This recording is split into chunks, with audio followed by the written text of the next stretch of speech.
नव महिनवा बेटी के गर्भ में रखनी हो, दुखवा सहनी हमया पार। अरे होखते जनमवा प्रभु जी काहे रउआ ते जानी हो, फाटी जाला छतिया हमार। अरे हमहू त माई रहनी, छतिया मोरे बिहरेला। का रउआ के ताना कठोर, भइनी रउआ के ताना कठोर। अरे ऐसे जानी बोला धनिया, लागेला करे जा छोट। बेटी हमार होइनु मोर, बेटी हमार होइनु मोर।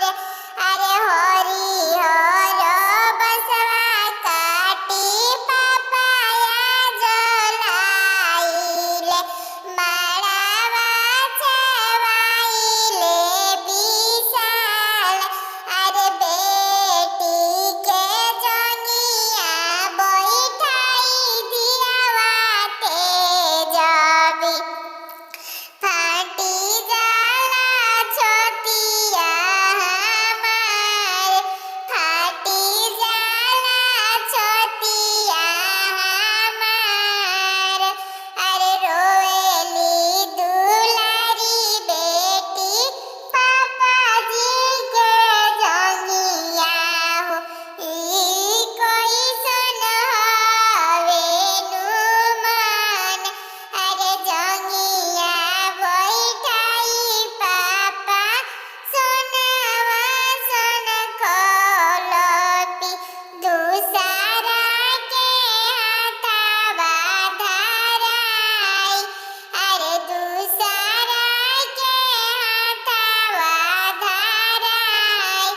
अरे जानी तू रोवा बेटी, नैना लोरावा पोछाओ।